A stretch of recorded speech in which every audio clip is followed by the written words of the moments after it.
New York में एक बंदा है जो 57 ईयर ओल्ड था और उसका हार्ट फेल हो चुका था। इस ये बहुत अच्छी कहानी है, ध्यान से सुनिए इसको। अभी का एडवांसमेंट है कि एक न्यूयॉर्क का एक बंदा है सॉरी, जिसका हार्ट फेल हो गया था और उसकी डेथ लगभग तय थी कि डेथ हो ही जाएगी। डॉक्टर्स ने क्या किया, सर्जन ने क्या किया कि एक पिग का हार्ट निकाला, मतलब एक सुअर का हार्ट निकाला और उसमें ट्रांसप्लांट कर दिया। और मजे की ये बात है कि वो आदमी बच गया। वो अभी अब कितने दिन तक बचेगा इसके बारे में कोई क्वेश्चन अभी, मतलब कोई डायरेक्ट आंसर नहीं दे पा रहा। लेकिन वो वैसे भी उसकी डेथ हो जानी थी। तो आप लोगों को भी पता है कि जब किसी की डेथ होने वाली होती है लेकिन उसकी लाइफ कुछ दिन तक बचाई जा सके तो कितना अच्छा लगता है, जितने दिन भी बचाई जा सके। तो ये इसीलिए राइटर ये लिखते हैं कि एक पाथ ब्रेकिंग अचीवमेंट है कि पीक का हार्ट आपने उसमें ट्रांसप्लांट कर दिया और इस वजह से वो 57 ईयर का ओल्ड जो बंदा था, 57 ईयर ओल्ड जो बंदा था, उसकी जिंदगी बचाई बचाई गई है। इसको साइंटिफिक टर्म में यदि हम बात करें तो इसको जीनो ट्रांसप्लांट कहते हैं। यूपीएससी ऐसे ही बाउंसर देता है, तो इसीलिए आप लोग ध्यान से समझ लीजिएगा कि जीनो ट्रांसप्लांट क्या होता है। जीनो ट्रांसप्लांट एक ऐसा प्रोसीजर है जिसमें एक स्पेसीज का ऑर्गन किसी दूसरे स्पेसीज में ट्रांसप्लांट किया जाता है। ये क्लासिकल एग्जांपल है जो अभी इसके पहले आपको बताया था जीनो ट्रांसप्लांट का। मतलब आप ध्यान से समझिए इस बात को कि एक स्पेसीज का ऑर्गन दूसरे स्पेसीज में ट्रांसप्लांट किया जाता है। फॉर एग्जाम्पल जैसे पिग का अभी हार्ट आपने होमोसेपियंस में ट्रांसप्लांट किया। होमोसेपियंस का मतलब ह्यूमन बींग। ह्यूमन बींग का ही साइंटिफिक नेम है होमोसेपियंस, आप लोगों ने पढ़ा होगा बचपन में। तो ये एक तरह से एग्जाम्पल है जीनो ट्रांसप्लांट का। और इससे एक इंडलेस पॉसिबिलिटी बनती है किसी की जिंदगी बचाने का, क्योंकि ऐसे बहुत सारे डिजीज हैं आज भी जिनमें ऑर्गन्स यदि खराब हो जाता है तो उसको ट्रीट नहीं कर सकते, उसका इलाज नहीं किया जा सकता है। जैसे कैंसर एक ऐसा, मुझे ऐसा लगता है फोर्थ स्टेज में पहुंच जाए तो उसको आप नहीं रोक सकते, इनफैक्ट थर्ड स्टेज में भी पहुंच जाए तो नहीं रोक सकते। तो बहुत ऐसी डिजीज हैं जो आपको हो जाती हैं तो उस ऑर्गन को आपको रिप्लेस ही करना पड़ता है।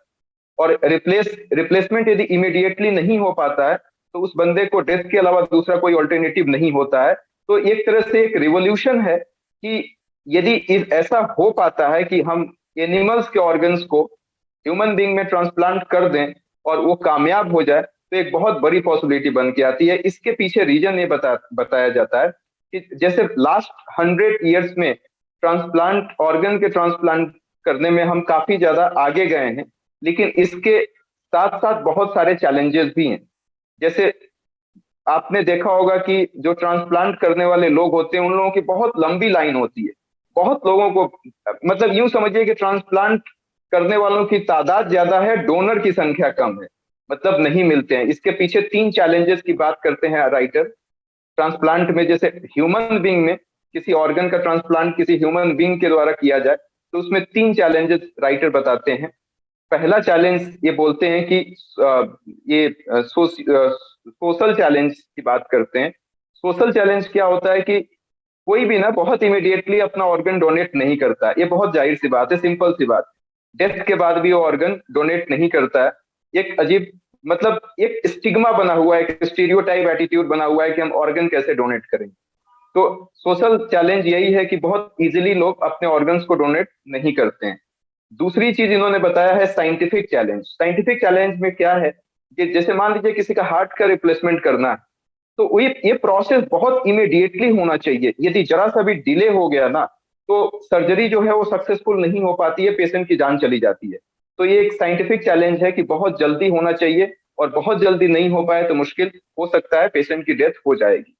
तीसरा जो सबसे बड़ा चैलेंज है वो इथिकल चैलेंज है। इथिकल चैलेंज आप लोगों ने मूवी भी देखा होगा, बहुत सारी मूवीज इस पे आई है कि गरीब लोगों को बहला फुसला के उनसे उनके ऑर्गन्स को निकाल लिया जाता है और किसी अमीर व्यक्ति के अंदर उसको ट्रांसप्लांट कर दिया जाता है। एक व्यापार है, ऐसा कहें कि एक बिजनेस ऐसा चलता है। तो इसमें कोई अतिशयोक्ति नहीं होगी, कहीं ना कहीं ये चीज बहुत ज्यादा चैलेंज चैलेंज देने वाली है। इसको इथिकल चैलेंज कहते हैं। तो इसीलिए एनिमल का ऑर्गन उस 57 ईयर्स के बंदे के अंदर ट्रांसप्लांट किया गया है तो एक रिलीफ का ये ऐसे कह सकते हैं कि एक रिलीफ है कि यदि किसी को, क्योंकि ह्यूमन ऑर्गन्स तो बहुत जल्दी मिलते नहीं हैं, और नहीं मिलेंगे तो किसी एनिमल को मार के और उसके ऑर्गन्स को लगाया जा सकता है। हालांकि इस पे भी बहुत लोग अपोज करेंगे, पेटा वाले भी अपोज करेंगे, जो एनिमल्स लवर हैं, जो एनजीओ एनिमल्स के लिए काम करता है, वो भी अपोज करेंगे। 1960 में भी ये एक एग्जांपल देते हैं राइटर की, एक बंदा था जिसका नाम था रिम्समा, REEMSTMA, रिम्समा। न्यू ऑर्लियंस मैक्सिको के पास एक जगह है, वहां के थे ये। और इन्होंने 13 चिंपैंजी के किडनी को ह्यूमन बींग में ट्रांसप्लांट किया था। लगभग सारे अनसक्सेसफुल रहे, लेकिन एक सक्सेसफुल हुआ। एक स्कूल टीचर थे, उनको किडनी लगाई गई चिंपैंजी से निकाल के, और कहा जाता है कि वो 90 दिन तक जीवित रहे, स्कूल भी जाने लगे थे। 90 दिन के बाद उनकी डेथ हो गई। अब राइटर ये बताते हैं कि ये जो घटना हुई है न्यूयॉर्क की, इसमें पिग का ही क्यों जो हार्ट है उसको ट्रांसप्लांट किया गया है, इसके दो रीजन बताते हैं। पहला ये कि देखो, वेस्टर्न वर्ल्ड में ना पिग को मारना कोई मतलब बहुत एक्सेप्टेबल है। मतलब ये पिग को मार सकते हैं, बाकी जानवरों को नहीं मार सकते हैं, पिग को मार सकते हैं किसी ऑर्गन को ट्रांसप्लांट करने के लिए। ऐसा राइटर लिखते हैं कि वेस्टर्न वर्ल्ड में ये काफी कॉमन है, ये कोई बड़ी बात नहीं है। और दूसरा जो सबसे बड़ा रीजन बताते हैं राइटर, वो ये बताते हैं कि इसका ये जो पिग जो है ना, वो जेनेटिकली मॉडिफिएबल है। ये अपने आप पे बहुत बड़ी चीज है। जेनेटिक इंजीनियरिंग में आप लोगों को पढ़ाऊंगा, साइंस एंड टेक्नोलॉजी का क्लास लूंगा तो। जेनेटिक इंजीनियरिंग में क्या किया जाता है कि जीन को ना मॉडिफाई कर दिया जाता है। मतलब यदि पिग जेनेटिकली मॉडिफिएबल है, मतलब उसके जीन को हम इस तरीके से मॉडिफाई कर सकते हैं कि कल होके यदि उसके किसी भी ऑर्गन को ह्यूमन बीइंग के अंदर ट्रांसप्लांट करने की जरूरत आई, तो वो ट्रांसप्लांट सक्सेसफुल हो जाएगा, किसी न किसी तरीके से रिजेक्ट नहीं हो पाएगा। तो ये दो रीजन बताते हैं राइटर जिसकी वजह से पिग को ही प्रेफर किया गया है। पहला कि वेस्टर्न वर्ल्ड में पिग को मारना एक्सेप्टेबल है किसी ऑर्गन्स के लिए जो ह्यूमन बीइंग में लगाया जा सके, और दूसरा कि जो पिग है वो जेनेटिकली मॉडिफिएबल है, मतलब उसके जीन को मॉडिफाई किया जा सकता है। हालांकि इसके कंसर्न्स भी बताते हैं राइटर की, पिग में बहुत वायरस की भी गुंजाइश होती है, संभावना रहती है। फॉर एग्जाम्पल, इससे स्वाइन फ्लू होने का खतरा होता है। लेकिन साइंटिस्ट एक क्लेम कर रहे हैं कि इसको जेनेटिकली मैनिपुलेट करके हम ठीक ठाक रख सकते हैं। लेकिन कोविड-19 जब से आया है तब से हम फिर से डर गए हैं कि जेनेटिकली मॉडिफाई करने के बावजूद तो कोविड अभी तक चल रहा है। यूएसए की एक कंपनी है जो स्पेशली पिग की ब्रीडिंग कर रही है इन्हीं सब चीजों के लिए। और अभी जिस कंपनी ने सप्लाई किया है ना पिग का हार्ट, जो उस बंदे के अंदर लगाया गया है 57 ईयर ओल्ड, उस कंपनी का नाम है रेविविकॉर, REVIVICOR। रेविविकॉर कंपनी ने वो पिग का हार्ट उसको सप्लाई किया है। तो अब राइटर थोड़े से कंसर्न्स की बात करते हैं कि देखो, ये जीनो ट्रांसप्लांट यदि सक्सेसफुल हो रहा है तो कल कल आने वाले कल में बात सिर्फ हार्ट की नहीं है, किडनी और बाकी चीजों को भी ट्रांसप्लांट किया जाएगा।